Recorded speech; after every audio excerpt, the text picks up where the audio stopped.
El silencio solemne de una sala judicial suele imponer respeto. Sin embargo, en algunos casos, ese espacio destinado a la verdad y la responsabilidad se transforma en un escenario de provocación, desafío y burla abierta hacia el dolor ajeno. En una de esas salas, un joven acusado se permitía sonreír con descaro mientras, a pocos metros, mujeres mayores observaban desde la galería, con los rostros marcados por la pérdida de sus nietos. Aquella sonrisa no era un gesto aislado. Era el reflejo de una actitud que se repetiría en distintos tribunales, con protagonistas distintos, pero con una arrogancia inquietantemente similar. Semanas antes de ese episodio, otro juzgado, en otra ciudad, había sido testigo de una escena igual de perturbadora. Dos adolescentes ingresaron al edificio judicial riendo, bailando y celebrando, como si comparecer ante un juez fuera parte de un espectáculo diseñado para ellos. Venían de protagonizar una persecución vial que había puesto en riesgo a familias enteras, conductores comunes y peatones que nada tenían que ver con sus decisiones. Aún así, su comportamiento dejaba en claro que no sentían temor alguno. Estaban convencidos de que su edad los protegía, de que el sistema no sería capaz de tocarles un solo cabello. El punto de partida de esa historia se remonta al 29 de febrero de 2016. Aquella tarde, agentes de seguridad detectaron un vehículo Hyundai Sonata reportado como sustraído circulando por la zona de Lighthouse Point. Lo que debía ser una detención rutinaria se transformó, en cuestión de segundos, en una persecución de gran escala. Al volante iba Maurice Thomas, acompañado por 3 personas más. En lugar de detenerse, decidió acelerar, convirtiendo las autopistas del condado en una pista de escape improvisada. A velocidades temerarias, el automóvil zigzagueaba entre el tráfico de la Interestatal 95. Vehículos familiares, camionetas escolares y trabajadores que regresaban a casa debieron maniobrar bruscamente para evitar una colisión. El peligro no era hipotético. Cada segundo aumentaba la posibilidad de una tragedia irreversible. Aún así, dentro del vehículo, la huida parecía asumirse como un juego extremo, sin consideración alguna por quienes compartían la vía. Cuando notaron que las patrullas no se retirarían, lejos de rendirse, el grupo ingresó a zonas residenciales de Oakland Park.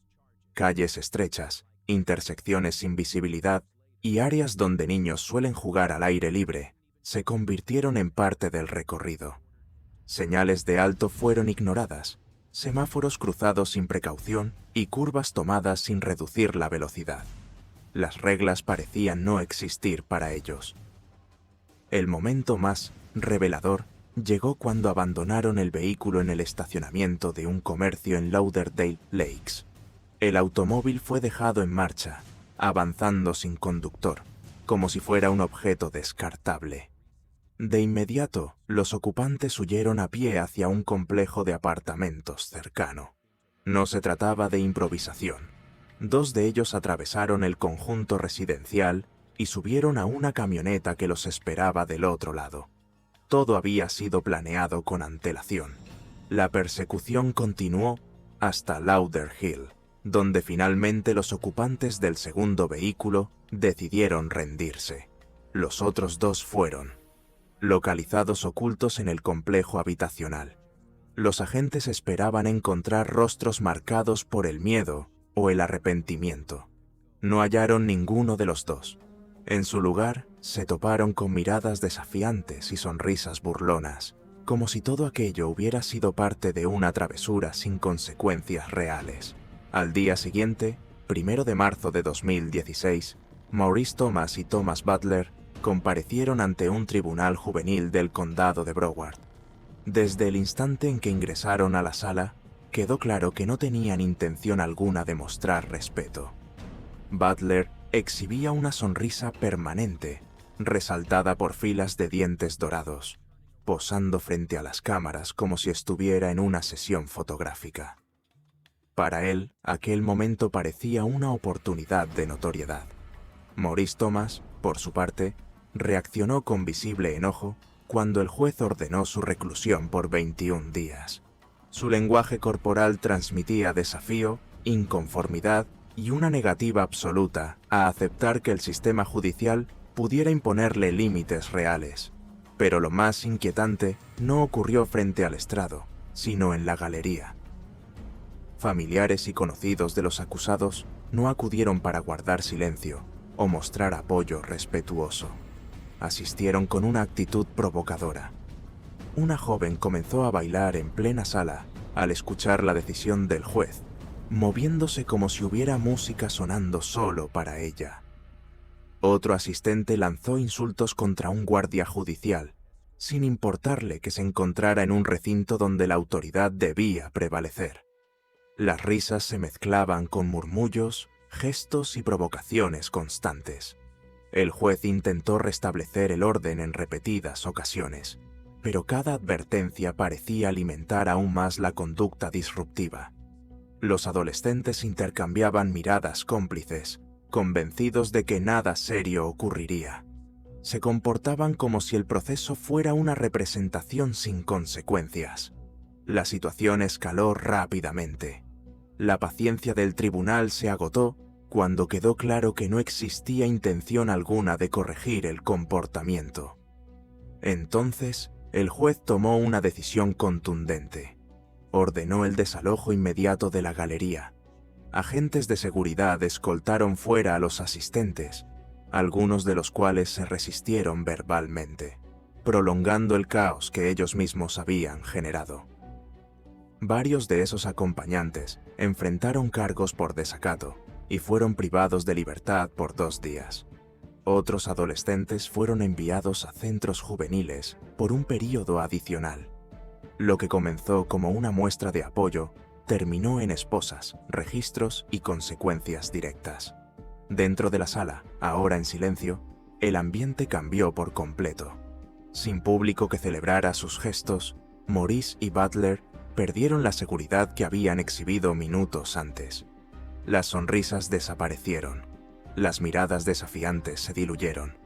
Por primera vez, parecían comprender que no estaban en control. Eran, al final del día, 2 jóvenes de 15 años enfrentando decisiones que los acompañarían por el resto de sus vidas. El juez ratificó las medidas. No habría indulgencia ni liberaciones anticipadas. La ley había hablado, sin atender a gestos de superioridad ni a falsas seguridades juveniles. Sin embargo, aquella escena, lejos de ser un punto final, fue apenas un preludio. Más de un año después, en agosto de 2017, Maurice Thomas y Thomas Butler volvieron a aparecer en los registros judiciales, vinculados a una serie de hechos delictivos que cruzaban fronteras estatales. Para entonces ya tenían 17 años y plena conciencia de sus actos. Aún así, eligieron continuar. Con el paso del tiempo, Maurice Thomas acumuló nuevas detenciones.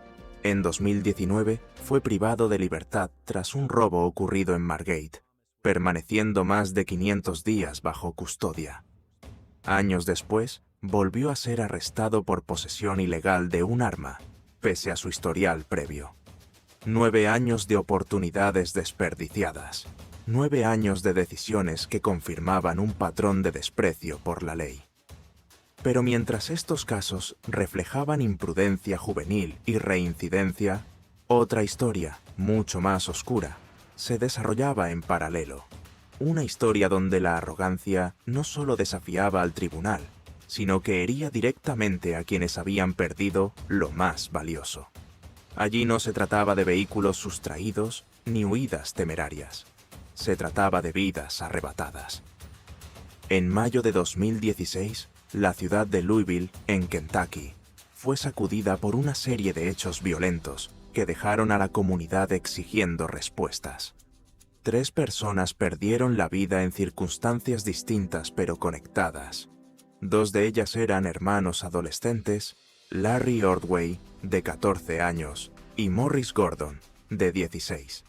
La tercera víctima era Christopher Jones, un hombre de 40 años que se encontraba en el lugar equivocado en el momento menos indicado.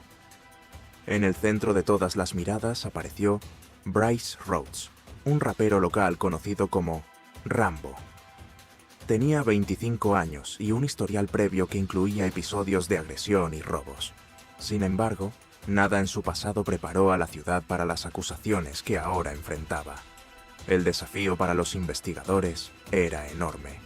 No había grabaciones claras, los testigos directos eran escasos y las escenas habían sido alteradas. Aún así, Rhodes se comportaba como si nada pudiera tocarlo. Ingresaba a la sala judicial con una sonrisa confiada, convencido de que la falta de pruebas físicas lo protegería. Convertía cada audiencia en una puesta en escena, ignorando el dolor de las familias que observaban desde la galería. Su actitud no solo desafiaba al juez, sino que reabría heridas profundas en quienes buscaban respuestas. Mientras tanto, los familiares de los jóvenes fallecidos, en especial sus abuelas, debían soportar verlo sonreír, escucharlo interrumpir y presenciar cómo trivializaba un proceso que para ellos representaba años de angustia acumulada. El tribunal intentaba mantener el orden, pero Rhodes parecía disfrutar cada límite que lograba cruzar. Lo que él no sabía, o se negaba a considerar, era que una de las personas que había estado a su lado aquella noche estaba a punto de cambiarlo todo. Alguien que conocía la verdad completa y que, con el paso del tiempo, decidiría hablar. Pero esa revelación y el impacto que tendría en el juicio marcarían el inicio de un nuevo capítulo en esta historia. Mientras la atención pública se centraba en el comportamiento desafiante de Bryce Rhodes dentro de la sala judicial, el proceso avanzaba lentamente fuera de cámaras. Durante años, el caso permaneció estancado, envuelto en dudas, vacíos probatorios y silencios incómodos. Para las familias afectadas, cada aplazamiento era una herida que volvía a abrirse. La espera no solo era judicial, sino emocional. La pregunta era siempre la misma. ¿Alguna vez se conocería toda la verdad? Los hechos que colocaron a Rhodes en el centro de la investigación comenzaron el 4 de mayo de 2016. Ese día, Christopher Jones perdió la vida tras ser confundido con otra persona. No existía una relación previa entre él y quien lo atacó. Se encontraba en el lugar equivocado, en el momento menos pensado. Para su familia, la explicación nunca fue suficiente. No había motivo, no había advertencia, solo una ausencia repentina que dejó un vacío imposible de llenar. 18 días después, el 22 de mayo, la historia tomó un giro aún más doloroso. Larry Ordway y Morris Gordon, dos hermanos de 14 y 16 años, acudieron al apartamento de Rhodes, ubicado en Muhammad Ali Boulevard. No eran desconocidos, ya habían estado allí antes. Para ellos, aquella visita no representaba una amenaza. Era, aparentemente, una noche más. Larry era el menor. Aún cursaba la escuela secundaria básica, con sueños que apenas comenzaban a formarse. Morris, 2 años mayor, asumía naturalmente un rol protector. Ambos eran cercanos a su familia, criados en gran parte por sus abuelas, mujeres que habían hecho todo lo posible por ofrecerles estabilidad en un entorno que no siempre era justo. Esa noche, ninguna de las personas presentes imaginó que sería la última vez que los verían con vida. Durante mucho tiempo, lo ocurrido dentro de ese apartamento fue un misterio. No había grabaciones, no había testigos externos. La escena fue alterada y los cuerpos aparecieron lejos del lugar original, lo que dificultó enormemente la reconstrucción de los hechos. La investigación avanzaba con pasos lentos, mientras Rhodes seguía mostrando una actitud despreocupada, casi desafiante, cada vez que debía presentarse ante un juez. Su comportamiento en la sala no pasó desapercibido. Sonreía constantemente, interrumpía, discutía con el juez y hacía comentarios que rozaban la provocación directa. En una ocasión, llegó incluso a insinuar que el magistrado actuaba con prejuicios raciales, una acusación grave lanzada sin respaldo alguno. También cuestionó la imparcialidad del equipo fiscal, sugiriendo relaciones inapropiadas y conspiraciones inexistentes. Lejos de beneficiarlo, esa conducta comenzó a jugar en su contra. Cada gesto quedaba registrado. Cada interrupción sumaba tensión. Para los familiares de las víctimas, presenciar ese despliegue era devastador. Las abuelas de Larry y Morris asistían a las audiencias con la esperanza de obtener respuestas, solo para encontrarse con un acusado que parecía disfrutar del dolor ajeno. Durante años, el temor latente era que la falta de pruebas directas permitiera a Rhodes eludir la responsabilidad. Esa posibilidad rondaba cada audiencia, cada aplazamiento, cada discusión técnica entre las partes. Sin embargo, el rumbo del caso cambiaría de forma definitiva en diciembre de 2023. 7 años después de los hechos, el juicio finalmente entró en su fase decisiva. La fiscalía anunció la comparecencia de un testigo clave. Su nombre era Anwan Carter. Al momento de los sucesos, tenía apenas 14 años. Había estado presente aquella noche en el apartamento. Había visto lo ocurrido, y durante todo ese tiempo había guardado silencio. Carter no era un espectador inocente. Su presencia lo involucraba directamente y sabía que testificar tendría consecuencias personales. Aún así, decidió hablar. Su decisión no fue impulsiva. Fue el resultado de años de carga emocional, miedo y culpa. Permanecer callado significaba permitir que la verdad nunca saliera a la luz y que las familias continuaran sin respuestas. Cuando subió al estrado, el ambiente en la sala cambió por completo. Su testimonio fue detallado, coherente y estremecedor. Relató cómo aquella noche comenzó de manera aparentemente normal. Personas reunidas, música, consumo de alcohol y sustancias. Nada fuera de lo habitual para el entorno en el que se encontraban. Sin embargo, una discusión surgió de forma repentina. Un intercambio verbal que escaló con rapidez. Carter explicó que, en medio de la tensión, comprendió que la situación se tornaba peligrosa. Su instinto fue pensar en salir con vida, pensar en protegerse, incluso si eso significaba no poder ayudar a otros. Reconoció sus propias limitaciones, su miedo y las decisiones que tomó en ese momento. No intentó presentarse como un héroe. Habló con crudeza y honestidad. La defensa intentó desacreditarlo, señalando su participación y cuestionando sus motivaciones. Sin embargo, la coherencia de su relato, sumada a otros elementos circunstanciales, comenzó a construir un panorama claro para el jurado. Por primera vez en años, los hechos adquirían forma. Rhodes, que hasta entonces había mantenido su actitud desafiante, mostró signos evidentes de incomodidad. Sus sonrisas se volvieron menos frecuentes. Sus interrupciones disminuyeron. El escenario que había creído controlar empezaba a derrumbarse. El 18 de diciembre de 2023, tras escuchar todos los testimonios y alegatos finales, el jurado se retiró a deliberar. El tiempo que tardaron en regresar sorprendió a muchos. Menos de 1 hora fue suficiente para alcanzar un veredicto unánime. Rhodes fue declarado responsable en todos los cargos presentados en su contra, incluyendo la eliminación de pruebas. La sala quedó en silencio. Para las familias, ese momento representó una mezcla de alivio y dolor renovado. Nada devolvería a Christopher, a Larry ni a Morris, pero al menos la verdad había sido reconocida oficialmente. La audiencia de sentencia se llevó a cabo el 13 de marzo de 2024. La jueza a cargo escuchó a las familias, quienes expresaron el impacto permanente que las pérdidas habían dejado en sus vidas. Las palabras fueron firmes, cargadas de años de espera y sufrimiento acumulado. Finalmente, se dictó la condena máxima permitida en ese contexto. Bryce Rhodes fue sentenciado a pasar el resto de su vida privado de libertad, sin posibilidad de obtener beneficios futuros. La opción de una pena mayor había sido considerada, pero fue descartada debido a evaluaciones médicas que documentaban problemas de salud mental.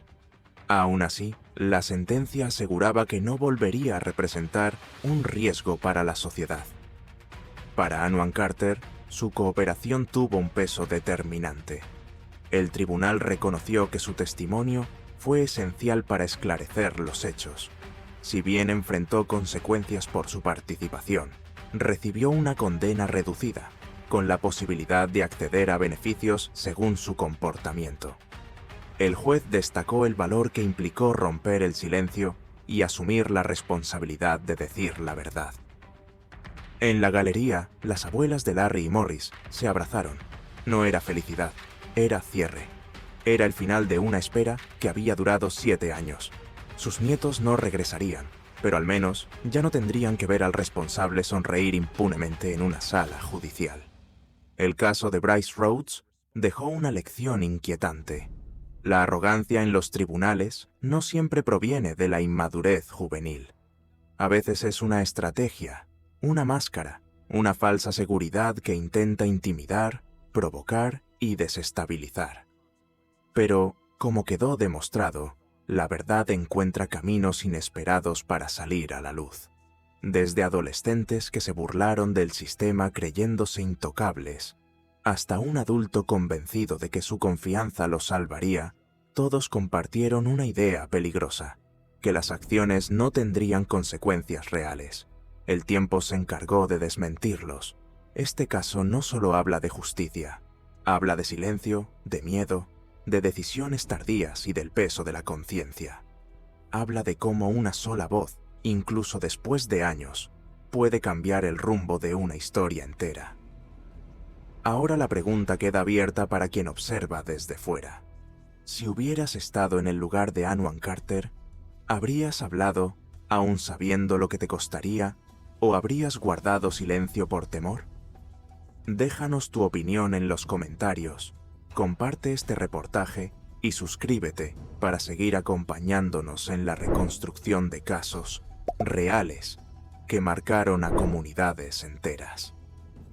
Tu apoyo permite que estas historias no queden en el olvido y que la memoria de las víctimas siga viva.